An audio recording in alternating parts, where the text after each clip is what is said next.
प्यारे बच्चों, online teaching में आपका स्वागत है। सामाजिक विज्ञान में मैं आपको हिस्ट्री पार्ट में औद्योगिकरण का योग, इसमें मैं आज आपको भारतीय कपड़े का योग, इसके बारे में आपसे चर्चा करने जा रहा हूँ। मशीनी उद्योगों के युग से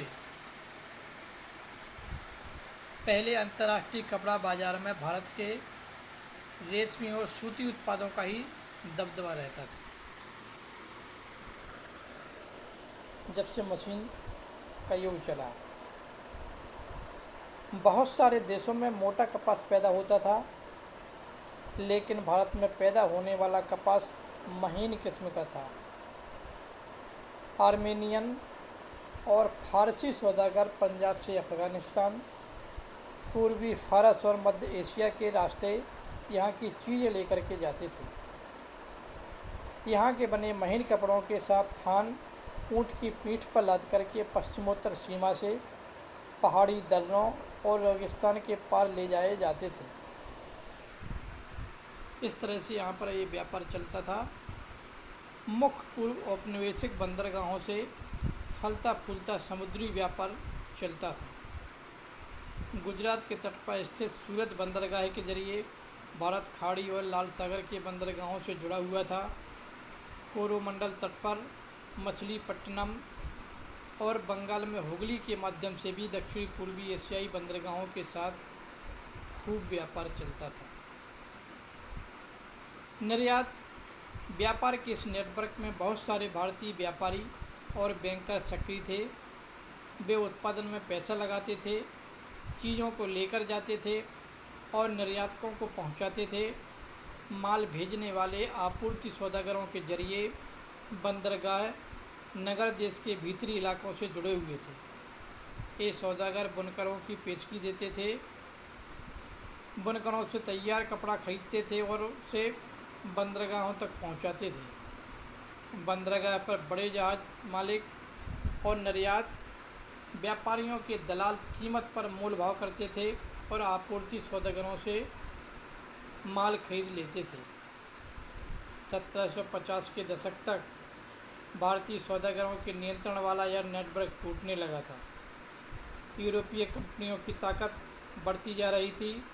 पहले उन्होंने स्थानीय दरबारों से कई तरह की रियासतें हासिल की और इसके बाद उन्होंने व्यापार पर इजारेदारी अधिकार प्राप्त कर लिया।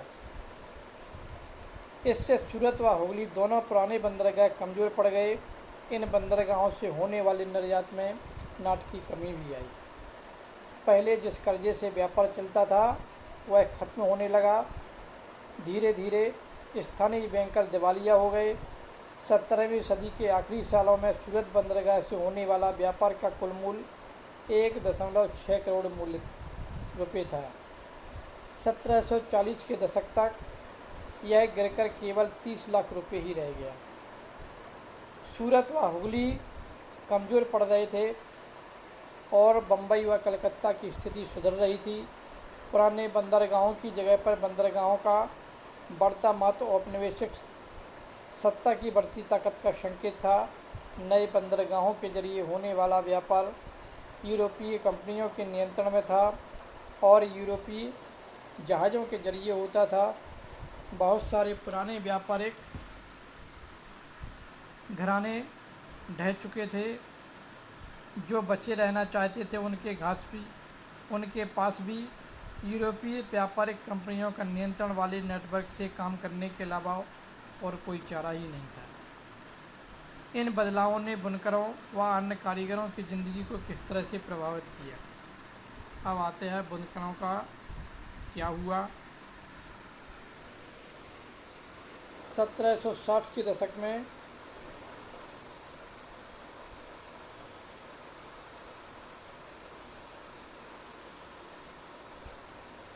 फैक्ट्री का आना। बम्बई में पहली कपड़ा मिल 1854 में लगी और 2 साल बाद उसमें उत्पादन होने लगा। 1862 तक वहाँ ऐसी 4 मिलें काम कर रही थीं। उनमें 94,000 तकलियों और 2150 करगे थे।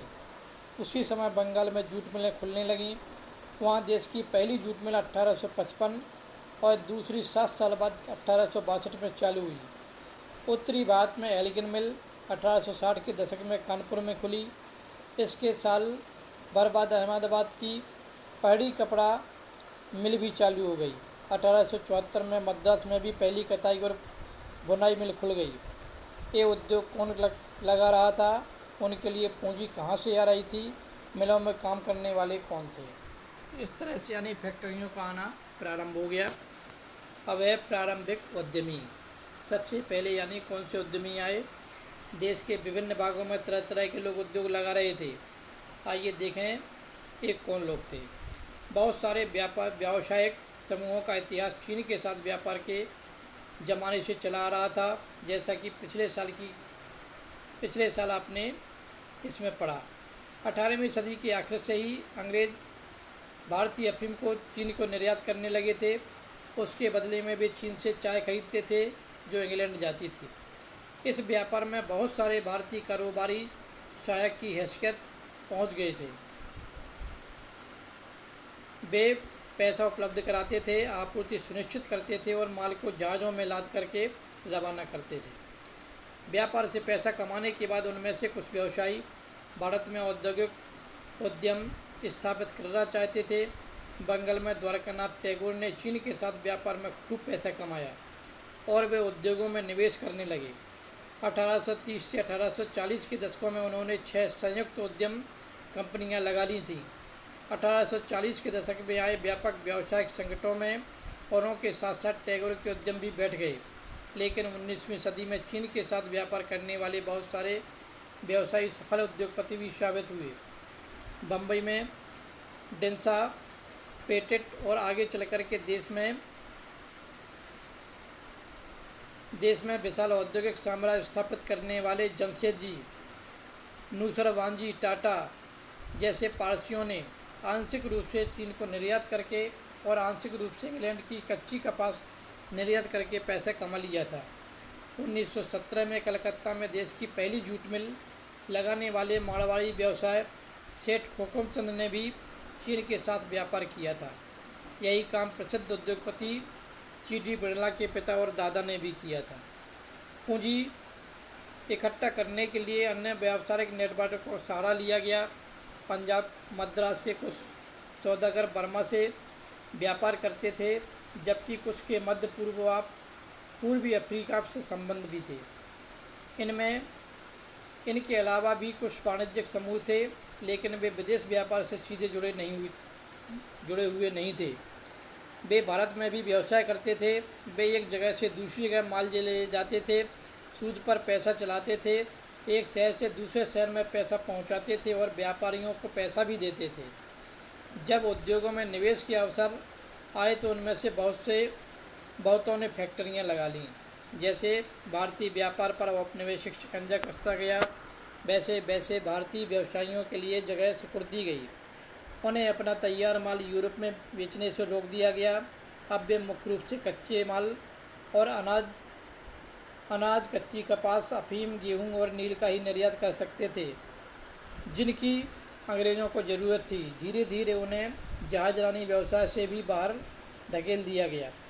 पहले विश्व युद्ध तक यूरोपीय प्रबंधकीय एजेंसियां भारतीय उद्योगों के विशाल क्षेत्र का नियंत्रण करती थीं। इनमें बर्ड, हीडल्स एंड कंपनी, एंड्रयू गिल्ड और जार्डिन स्किनर एंड कंपनी सबसे बड़ी कंपनियां थीं।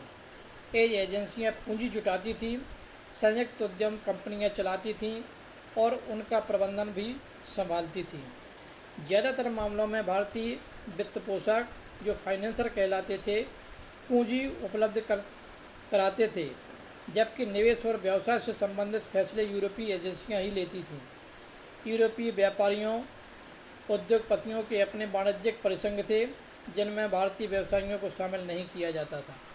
इस तरह से ये स्थिति। अब बात है मजदूर कहाँ से आए। जब औद्योगिकरण चला तो इसमें मजदूर कहाँ से आए। फैक्ट्रियाँ होती तो होंगी, तो मजदूर भी होंगे। फैक्ट्रियों के विस्तार से मजदूरों की मांग बढ़ने लगी। 1901 से भारतीय फैक्ट्रियों में 5,84,000 मजदूर काम करते थे। 1946 तक यह संख्या बढ़कर के 24,36,000 हो चुकी थी। ये मजदूर कहाँ से आए? ज़्यादातर औद्योगिक इलाकों में मजदूर आसपास के जिलों से आते थे। जिन किसानों कारीगरों को गांव में काम नहीं मिलता था, वे औद्योगिक केंद्रों की तरफ जाने लगते थे। 1911 में बम्बई के सूती कपड़ा उद्योग में काम करने वाले 50% से ज़्यादा मजदूर पास के रत्नागिरी जिले से ही आए थे। कानपुर की मिलों में काम करने वाले ज़्यादातर कानपुर जिले के ही गाँव से आते थे। मिल मजदूर बीच बीच में अपने गांव जाते रहते थे। वे फसलों की कटाई व त्योहारों के समय गांव लौट जाते थे। बाद में जब नए कामों की खबर फैली तो दूर दूर से भी लोग आने लगे। जैसे संयुक्त प्रांत के लोग बम्बई के कपड़ा मिलों और कलकत्ता के जूट मिलों में काम करने के लिए पहुंच रहे थे। नौकरी पाना हमेशा मुश्किल था। हालांकि मिलों की संख्या बढ़ती जा रही थी और मजदूरों की मांग भी बढ़ रही थी, लेकिन रोज़गार चाहने वालों की संख्या रोज़गारों के मुकाबले हमेशा ज़्यादा रहती थी। मिलों में प्रवेश भी निषिद्ध था। उद्योगपति नए मजदूरों की भर्ती के लिए प्रायः एक जॉबर रखते थे। जॉबर कोई पुराना और विश्वस्त कर्मचारी होता था। वह अपने गांव से लोगों को लाता था, उन्हें काम का भरोसा देता था, उन्हें शहर में जमने के लिए मदद देता था और मुसीबत में पैसे से मदद भी करता था। इस प्रकार जॉबर ताकतवर और मजबूत व्यक्ति बन गया था। बाद में जॉबर मदद के बदले पैसे व तोहफों की मांग करने लगे और मजदूरों की ज़िंदगियों को नियंत्रित करने लगे। समय के साथ फैक्ट्री मजदूरों की संख्या बढ़ने लगी, लेकिन जैसा कि आप देखेंगे कुल औद्योगिक श्रम शक्ति में उनका अनुपात बहुत छोटा था। प्यारे बच्चों, आज की वीडियो में बस इतना ही। आगे हम 5 नंबर औद्योगिक विकास का अनूठापन में इसके बारे में आपसे अगले वीडियो में चर्चा करूँगा। ओके।